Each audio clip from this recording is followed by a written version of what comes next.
What is up, everyone? JD here. I hope you're all doing well today. Today, I'm really excited to bring you my full review of the Esprit.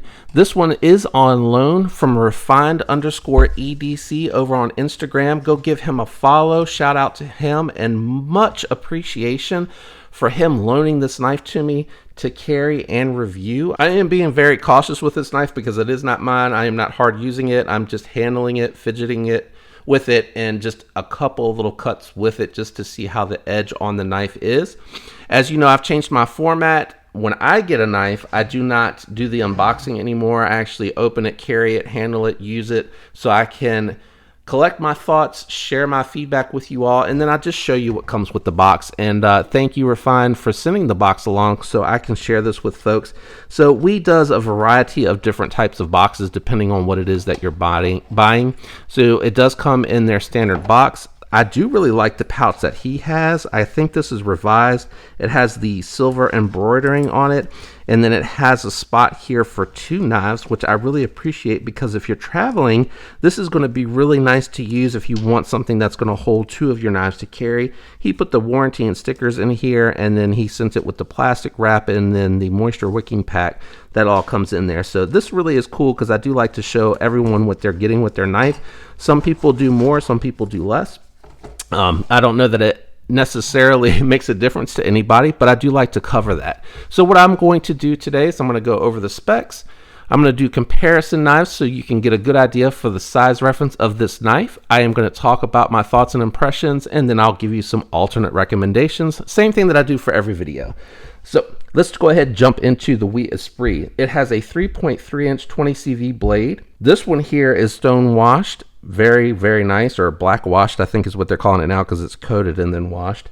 4.19 inch handles, carbon fiber on the show side, titanium on the non-show side, 7.44 inches overall, which is that sweet spot. I do love that spot for an EDC. I think it's a very versatile size, especially for someone with larger hands like myself. Claimed weight is going to be 3.04 ounces, and this thing feels really light. I've been dying to actually weigh this in and just see how close it is to that. It feels super light. So 3.3, I think I said 3.4. I think that's what I said. I'm not 100% sure, but it definitely feels very, very lightweight. And I do like that a lot. Let's go ahead and really quick run through the size comparison knives, and then we'll jump into thoughts and impressions. First up is going to be the Spyderco Yojimbo 2. As you can see, this is going to be a really good size comparison. While the Yojimbo is a little bit longer, if you do have that Para 3, it's going to be really close. The Para 3 is going to be just a touch longer than this because the Para 3 handle from the pivot was a little bit closer. It was more like where this screw stops here, but really close for that size reference if that helps you if you do have the Para 3 or the lightweight Para 3. Here it is against the Shaman. As you can see, Shaman's more of a full-size knife.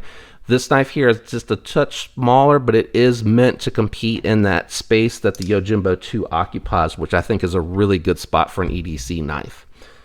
Let's go ahead and bring out the crossbar locks, and a knife that I think is going to compare really well, and I'm going to put it over the top this time just to throw everyone off, is actually going to be the Benchmade Bug Out.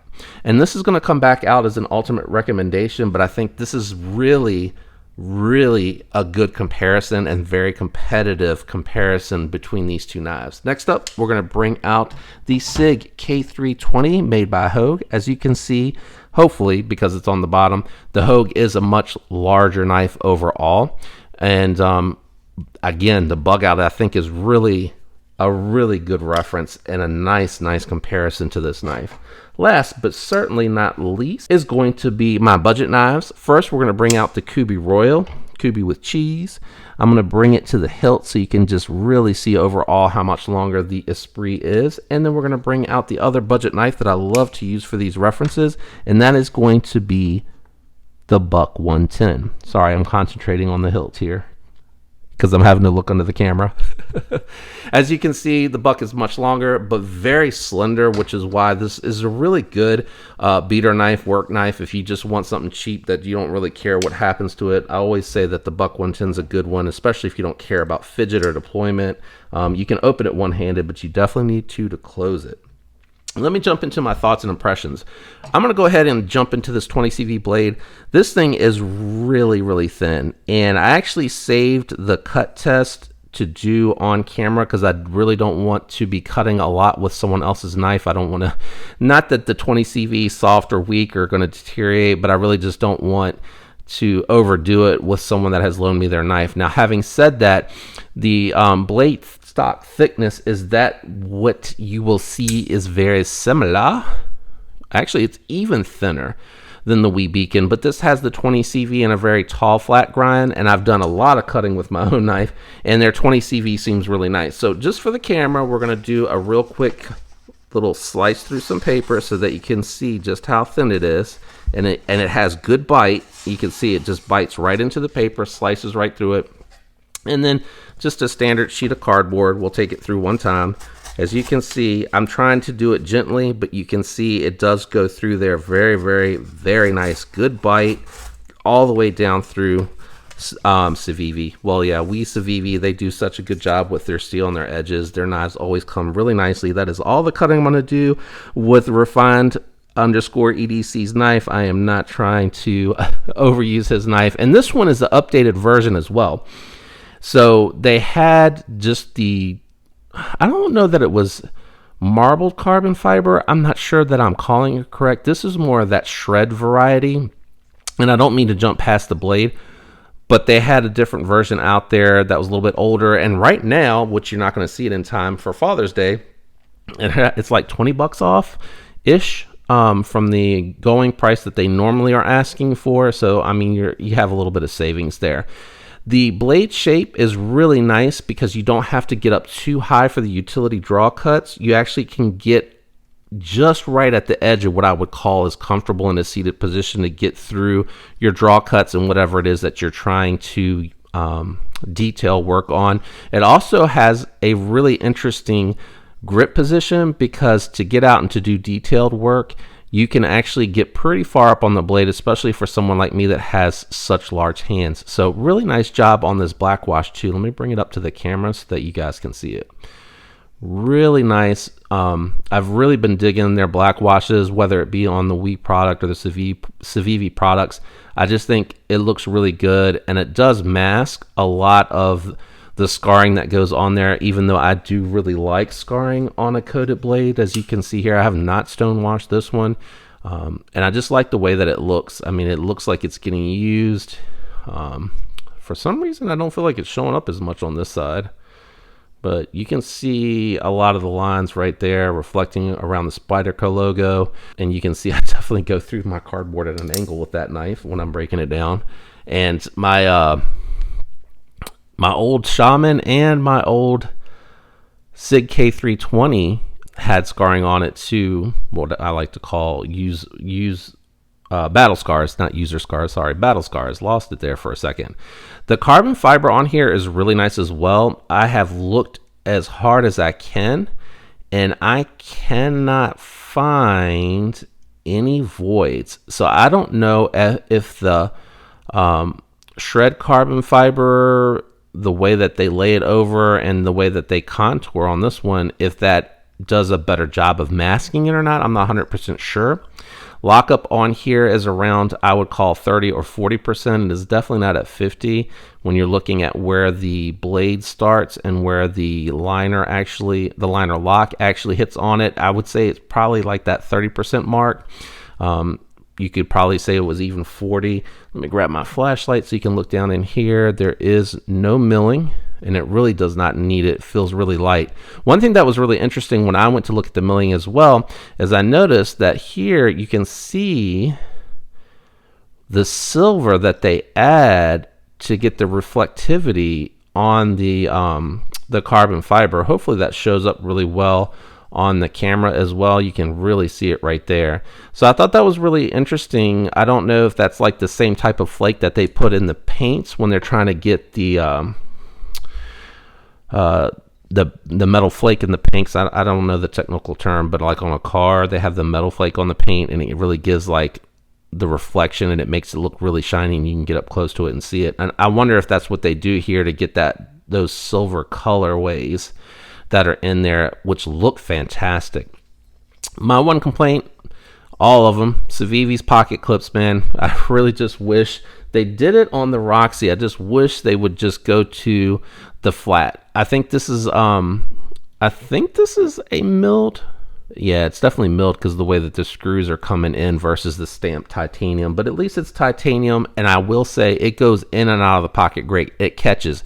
The one thing that I noticed on here when I would roll by my desk chair here at home is if I had it in the pocket, if I was a little too close, it would catch on that. And I'm not quite sure, but it does look like it maybe comes up just a little bit higher than the pocket clip itself, and that could be the fact that it's recessed. The only other thing that I will say that I noticed on this particular knife as well when I was fidgeting with it, and I'll bring it to the microphone, I had this happen and I couldn't find which Civivi it was on, but the barrel spacer here or the bar spacer here or whatever it is that they're using for the lanyard, I'm not quite sure if it's the titanium side or the carbon fiber side, but one of the sides, and I'm actually shaking because you know what, I don't think I checked.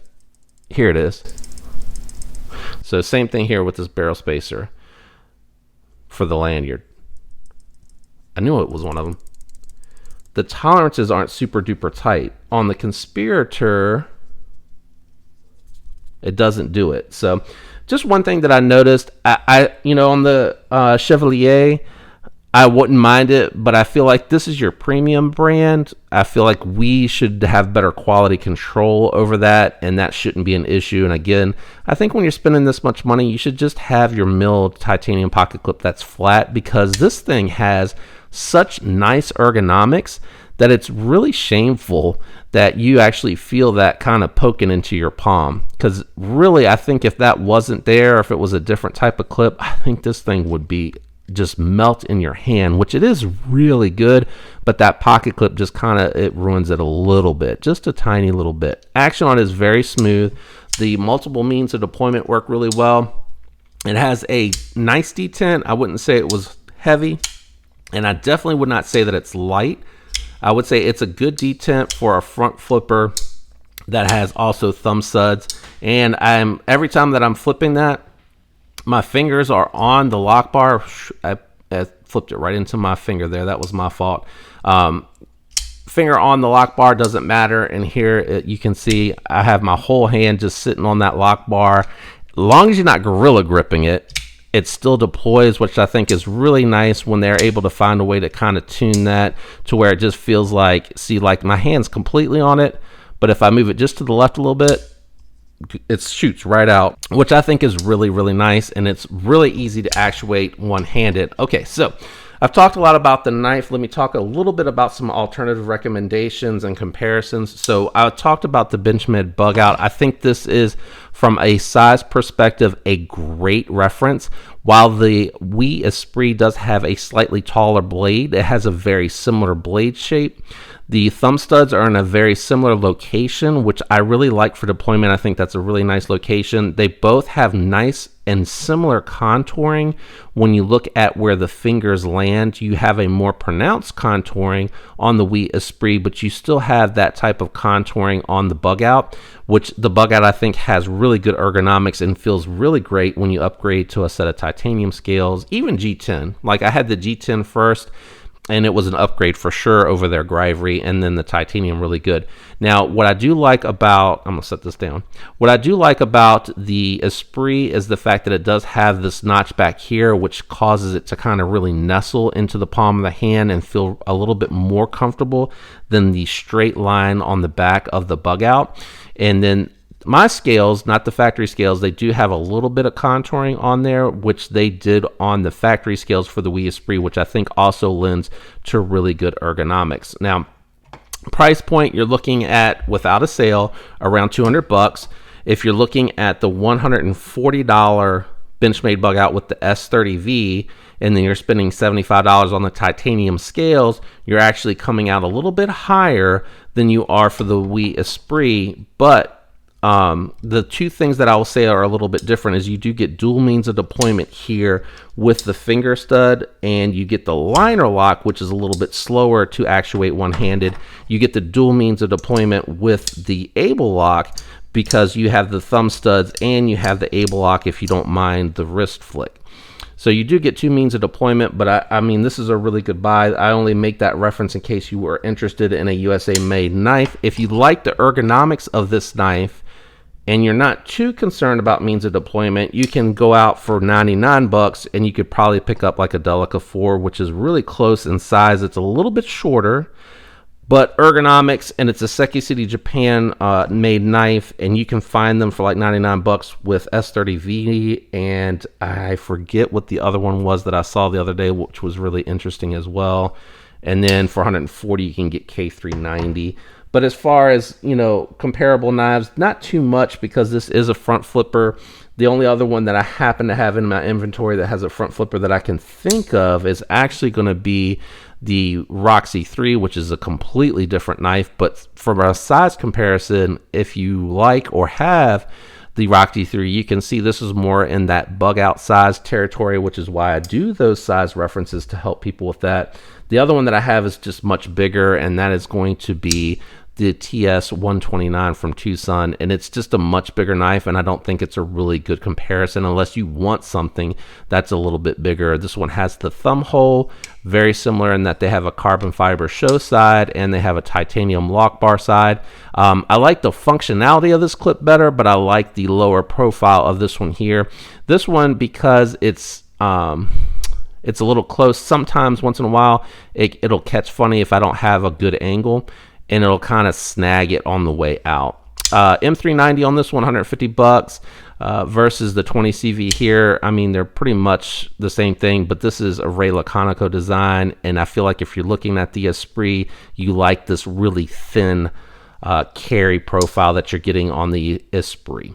I will also say that it is a very different feel on the shredded carbon fiber here. It has a very smooth but matte finish feel to it, so it does have some texturing to it. It doesn't feel slick like it's going to slide out of hand, whereas the 12 carbon fiber here on the Tucson example is a little bit more tactile. It feels like it's almost a little bit more spongy, and I have never been able to really kind of demonstrate that on camera, but this feels like it has a little bit of softness on that top layer to it. So I don't know if it's a finish or if there's something different going on with it, but that's all of the ones that I can think of that might be something that you want to take into consideration if you're looking at a wee Esprit or you can't afford it. A couple of the alternatives that I mentioned as well. Overall, this is a highly recommendable knife. I have really enjoyed my time with it. Again, thank you to my man refined_EDC over on Instagram for sending this in. It's been an absolute joy to carry and use this knife. Congratulations on your score here on picking this one up. I've always had my eye on it, but I didn't pull the trigger on it because I just wasn't quite sure. Overall, again, recommendable knife. If you enjoyed today's video, guys, do me a favor, leave a like. It does help me with the channel. Commenting helps even more. Subscribing helps the most. So make sure you are subscribed if you aren't. If you are subscribed, make sure your notification bells are turned to all. And if they are, thank you for all of the support. I appreciate you very much. I hope you have a fantastic week, and until next time, peace.